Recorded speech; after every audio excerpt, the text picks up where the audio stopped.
Друзья, и снова добрый вечер. Это тот же день. Я уже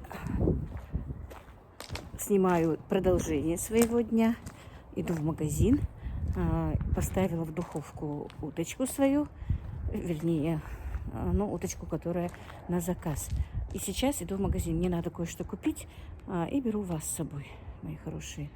Так, видите, там у меня сзади кукуруза в мешках стоит. И сейчас я вам покажу, но там во дворе не буду показывать, а здесь селфи-палку мой сын унес. И покажу вам немножечко, может быть, по дороге, что и как, и покажу, что будет в магазине. По мелочи надо мне кое-что взять для себя. Сыновей дома нет. И, походу, пойдемте вместе. Так, друзья, если где что кто-то будет, я, наверное, не буду снимать. Мне что-то как-то еще не очень-то комфортно снимать, когда кто-то... именно снимать когда-то где-то в помещении, у кого-то в гостях, мне еще ничего. А когда вот иду по селу и снимать улицу, тоже как-то бывает не очень-то по себе. Но посмотрим. Так, друзья, иду, как будто бы снимаю, а не снимаю. Весной пахнет. Сегодня было солнце такое, правда, я не успевала выйти. Хорошо, давно не шагала. Я уже по вечерам перестала шагать, какое-то время еще шагала. Уже недельку, по-моему, вообще не хожу. Надо бы. Так, ветрено, наверное, будет шумно. Послать сына завтра, чтобы купил мне микрофон. Отличный. Не будет шумно. И меня будет хорошо слышно. Видите, молодой сад тут посадил. Родственник. А так у нас очень спокойное, хорошее село. И спокойная, хорошая улица, друзья. Мне очень нравится в этом селе жить. Действительно, очень спокойно, как-то размеренно. И я же живу в новостройках. Как-то все молодые семьи, доброжелательные такие. Все мы друг другу помогаем.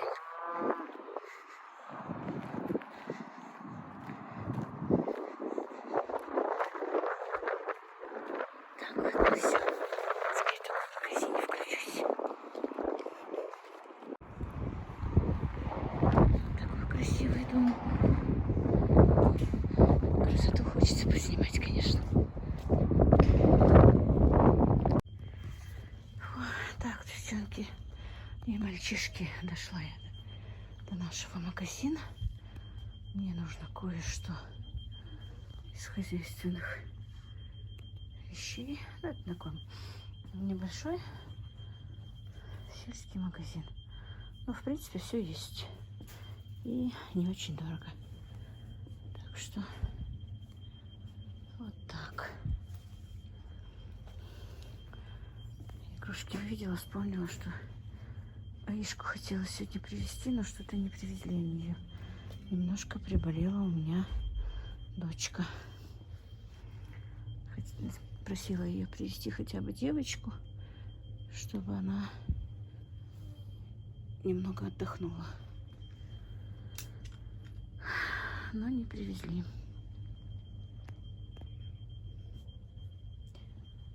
Так, сейчас наберу здесь, что мне нужно. Потом пойдем в продуктовый зал. Смотрите, какие корзины, какие шикарные розы. Правда, я не люблю неживые, если честно. Так.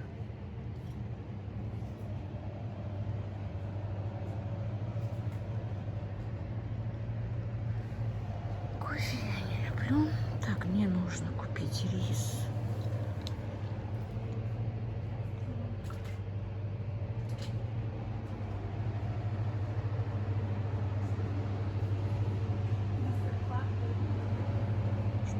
Чай, грибы есть.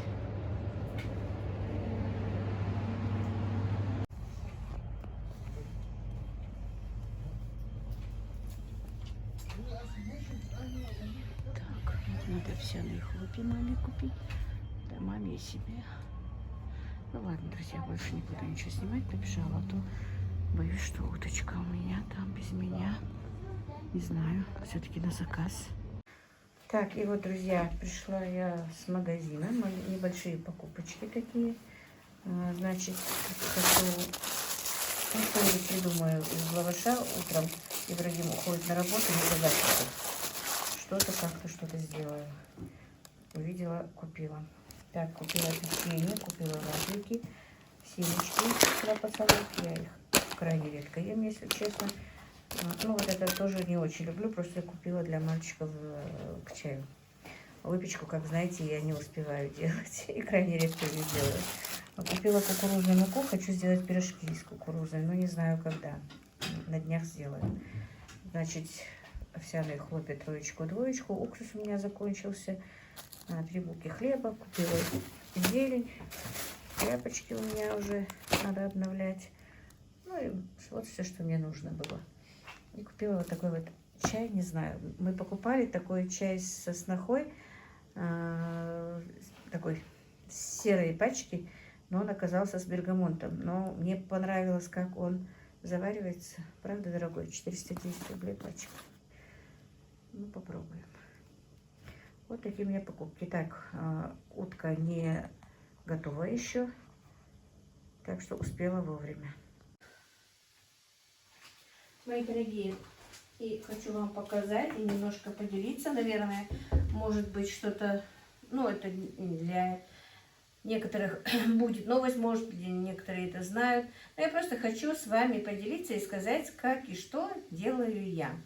Так, то, что моя корова отелилась и родила мне девочку, вы знаете, и уже вчера или позавчера даже я пробовала, молоко не сворачивалось.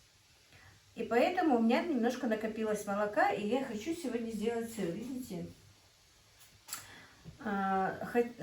Хотя сын и просит у меня просепарировать молоко, но я решила все-таки сделать сыр, потому что еще не знаю, может быть, это суеверие, может, это, не знаю, как-то неправильно, но тем не менее, мама всегда говорила, что когда как только отелится корова, первое, что нужно, как переработать молоко, то это нужно сделать сыр, и будет баракат в доме.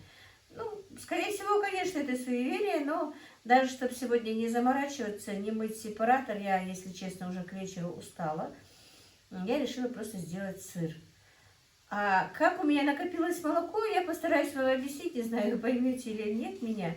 Дело в том, что когда корова еще дает молозиво, ну, не знаю, может быть, не у всех, но у меня молозиво остается, потому что она дает больше молока, больше молозива, чем за сутки пропивает мой теленок.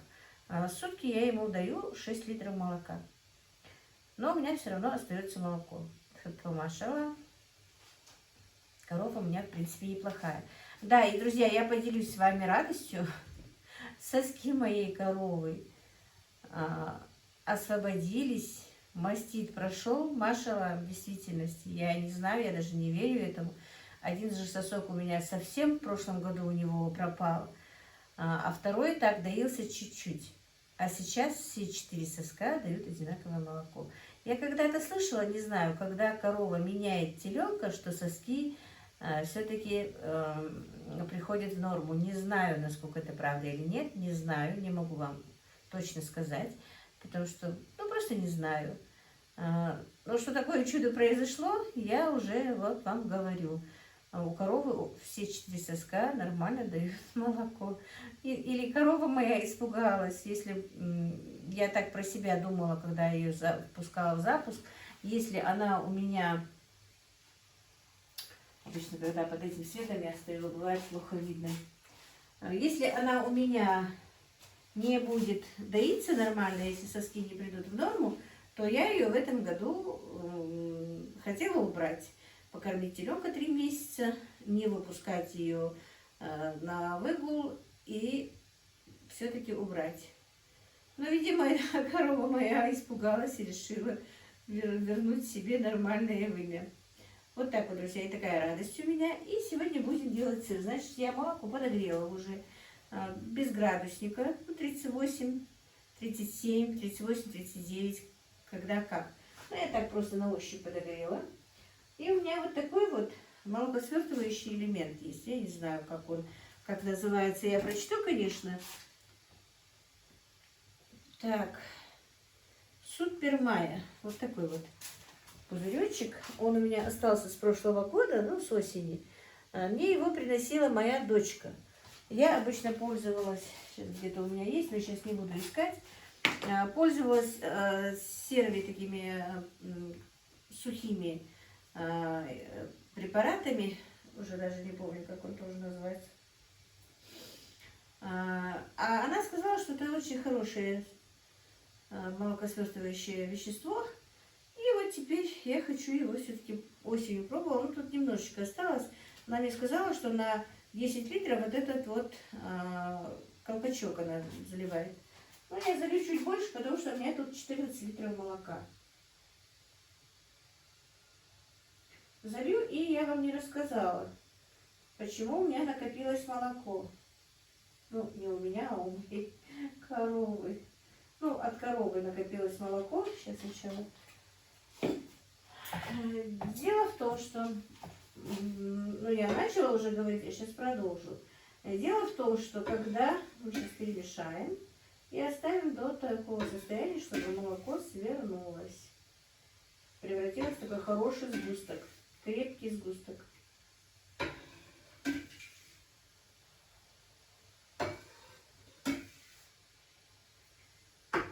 Все, пока оставим. И дело в том, что когда у меня у коровы, ну, когда после покормления теленка остается молозиво, я это молозиво не выливаю. Потому что, ну, молозиво у меня действительно остается первые дни очень много. Во-первых, первые 2 дня теленок не очень хорошо ест. Пока он там привыкает, пока то все, он не может выпить все 6 литров молока, иногда даже остается. А так, вообще-то, корова у меня, я точно не знаю, но дает больше 6 литров. Больше, намного больше, чем 6 литров. Мерить я не мерила, я не могу сказать, сколько она дает. И дело в том, что все остающееся молозиво я замораживаю. И теленку даю не сегодня, например, молоко, которое я подоила, а вчерашнее или позавчерашнее даже молозиво, которое у меня сохранилось в морозильнике. И вот так вот я пропаиваю теленка этим молозивом, пока оно у меня не закончится. И дело в том, что от того, что я пою молозивом, у меня уже нормальное молоко начинает собираться. И поэтому у меня накопилось вот это вот молоко. У меня еще есть молозиво, понимаете? Я даже завтрашнее молоко могу еще раз оставить. Даже 2 дойки из завтрашнего молока у меня могут пойти на свои нужды. Для теленка у меня еще есть замороженное молозиво. Молозиво я разогреваю на паровой бане, потому что если греть в кастрюле, то оно или подгорает, пригорает в кастрюле, или немножко сворачивается, поэтому это нехорошо. Я грею на водяной бане для теленка молоко. Конечно, это немножечко хлопотно, но тем не менее молоко не выливается, и нормальное молоко можно употреблять в пищу. И молозиво не выливается. Вот так. Может быть, все так делают, не знаю. Я раньше не делала, если честно. Я давно, когда-то еще, я первое время выливала это молоко туда, где не наступит никто, ну, там у забора или где-то, чтобы на него не наступили. Ну, очень давно это было. А потом, не знаю, мне пришла такая мысль, а почему бы не заморозить, почему бы не сохранить. Вот так вот, друзья. Будем ждать, пока свернется это молоко в сгусток. Потом я вам покажу, что буду делать дальше.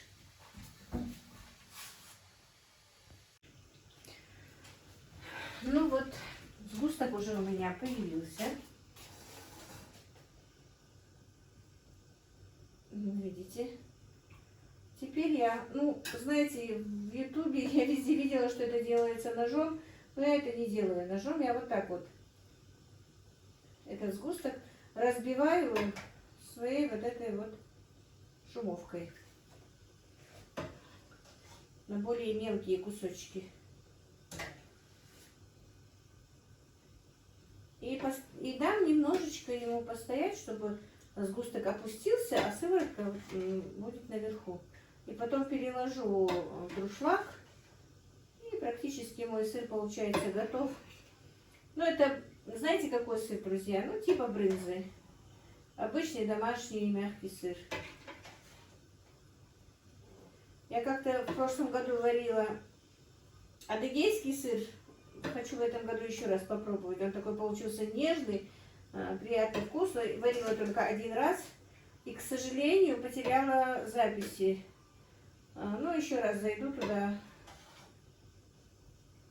В прямом эфире был какой-то сыровар, по-моему, показывал, как и что делать. Ну, ничего, найду. В ютубе много чего можно найти. Все рецепты. Буду еще варить такой сыр адыгейский.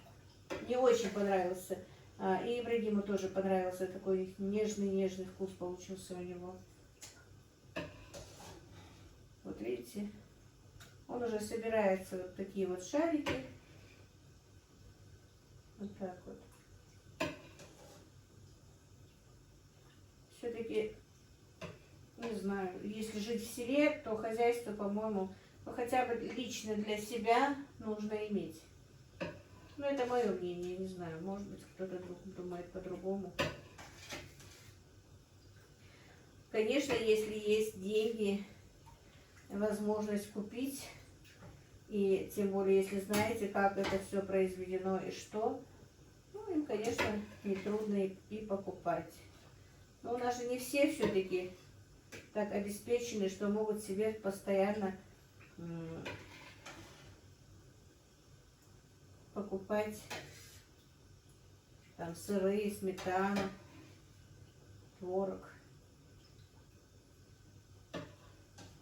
Хотя и содержать сейчас на данное время корову и птицу, мне кажется, все-таки очень дорого, потому что все-таки дорожает.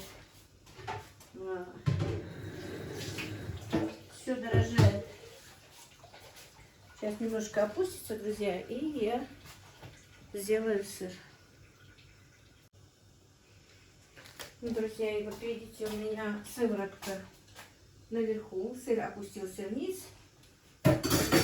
И теперь я сначала потихонечку сыворотку вылью сюда.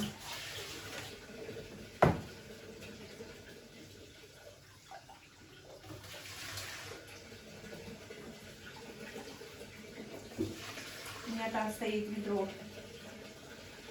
Канализацию еще не сделали.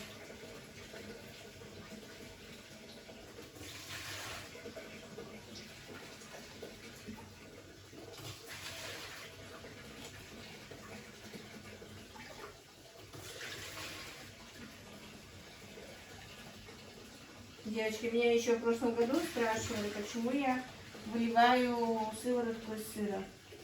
Я никогда никуда не использую, не знаю, я боюсь ее и цыплятам, и курам давать никогда не давала. От творога, да, но от сыра я никогда не давала, не знаю. Поэтому сыворотку я выливаю.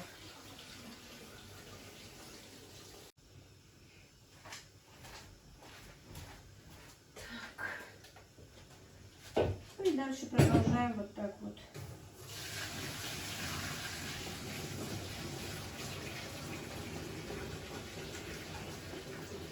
К сожалению, мне некого снимать, но вот видите, вот так вот.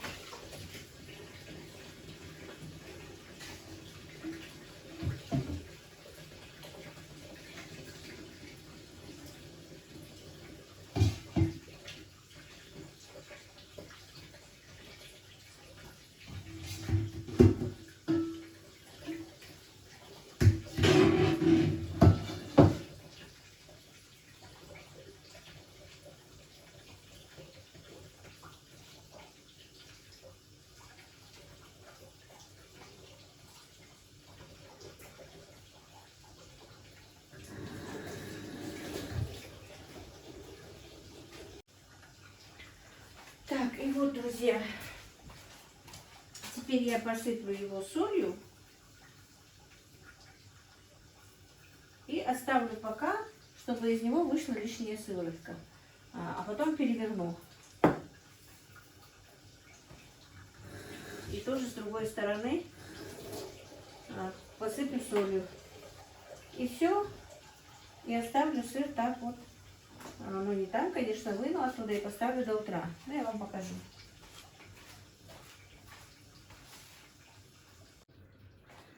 Так, ну вот, друзья, уже прошло минут 15-20, точно не знаю. Но уже можно перевернуть сыр. Видите? Вот так вот он легко переворачивается.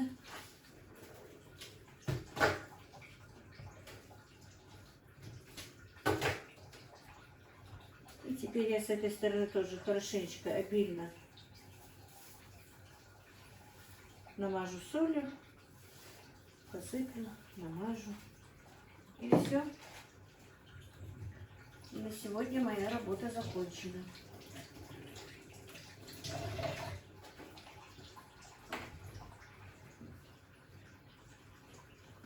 Так, и сюда я поставлю такую вот пиалку. Поставлю сюда сыр. Накрою крышкой и вынесу на холод. Я не люблю, когда вот сильно бывает воздушный сыр, когда у него дырочки. Чем меньше дырочек, я люблю почему-то больше. Некоторым нравится, когда больше дырочки. Если оставлять в тепле, то дырочек будет больше. А если в холод сразу, то он будет более такой, без дырок. Ну вот, как-то так, друзья. На этом я свой влог сегодня закончу. Если честно, уже устала и хочу спать. Всех благ вам, мира и благоденствия, друзья. Ну вот как-то так.